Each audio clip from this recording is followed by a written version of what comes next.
ਭਾਰਤ 'ਚ ਧਾਰਮਿਕ ਆਜ਼ਾਦੀ ਦੀ ਸਥਿਤੀ ਤੇ ਚਰਚਾ ਕਰਨ ਅਤੇ ਇਸ ਉੱਪਰ ਇੱਕ ਰਿਪੋਰਟ ਤਿਆਰ ਕਰਨ ਲਈ ਭਾਰਤ ਯਾਤਰਾ ਜਾਣ ਵਾਲੇ US commission on international religious freedom ਦੇ ਇੱਕ ਵਫਦ ਨੂੰ ਭਾਰਤ ਸਰਕਾਰ ਨੇ ਵੀਜ਼ਾ ਦੇਣ ਤੋਂ ਇਨਕਾਰ ਕਰ ਦਿੱਤਾ ਹੈ।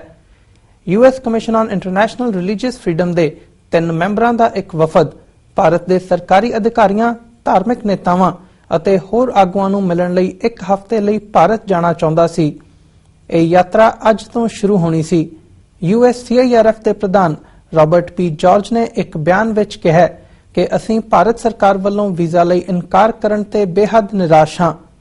ਉਨ੍ਹਾਂ ਕਿਹਾ ਇੱਕ ਬਹੁਵਾਦੀ, ਪੰਥ ਨਿਰਪੱਖ ਅਤੇ ਲੋਕਤੰਤਰਕ ਦੇਸ਼ ਅਤੇ ਅਮਰੀਕਾ ਦੇ ਕਰੀਬੀ ਸਹਿਯੋਗੀ ਹੋਣ ਦੇ ਨਾਤੇ ਭਾਰਤ ਨੂੰ ਸਾਨੂੰ ਯਾਤਰਾ ਕਰਨ ਦੀ ਇਜਾਜ਼ਤ ਦੇਣ ਦਾ ਵਿਸ਼ਵਾਸ ਰੱਖਣਾ ਚਾਹੀਦਾ ਹੈ।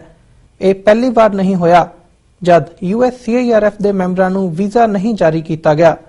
ਵਿਸ਼ਵ ਭਰ ਦੇ ਦੇਸ਼ਾਂ ਵਿੱਚ ਧਾਰਮਿਕ ਸੁਤੰਤਰਤਾ ਦੇ ਸਾਲਾਨਾ ਰਿਪੋਰਟ ਤਿਆਰ ਕਰਨ ਵਾਲੇ ਮੈਂਬਰਾਂ ਨੂੰ ਪਹਿਲੀ ਵਾਰ ਪਿਛਲੀ UPA ਸਰਕਾਰ ਦੌਰਾਨ ਵੀ ਵੀਜ਼ਾ ਨਹੀਂ ਦਿੱਤਾ ਗਿਆ ਸੀ। ਜਾਰਜ ਨੇ ਕਿਹਾ ਕਿ USCIRF ਕਈ ਦੇਸ਼ਾਂ ਵਿੱਚ ਯਾਤਰਾ ਕਰਦਾ ਰਿਹਾ ਹੈ।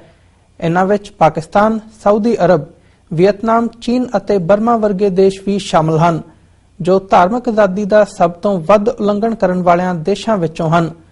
ਜਾਰਜ ਨੇ ਕਿਹਾ ਕਿ ਸਾਨੂੰ ਉਮੀਦ ਹੈ ਕਿ ਭਾਰਤ ਸਰਕਾਰ ਇਨ੍ਹਾਂ ਦੇਸ਼ਾਂ ਮੁਕਾਬਲੇ ਵੱਧ ਪਾਰਦਰਸ਼ਤਾ ਮੁਹੱਈਆ ਕਰਵਾਏਗੀ ਅਤੇ ਆਪਣੇ ਵਿਚਾਰ ਸਿੱਧੇ USCIRF ਤੱਕ ਪਹੁੰਚਾਉਣ ਦੇ ਮੌਕੇ ਦਾ ਸਵਾਗਤ ਕਰੇਗੀ।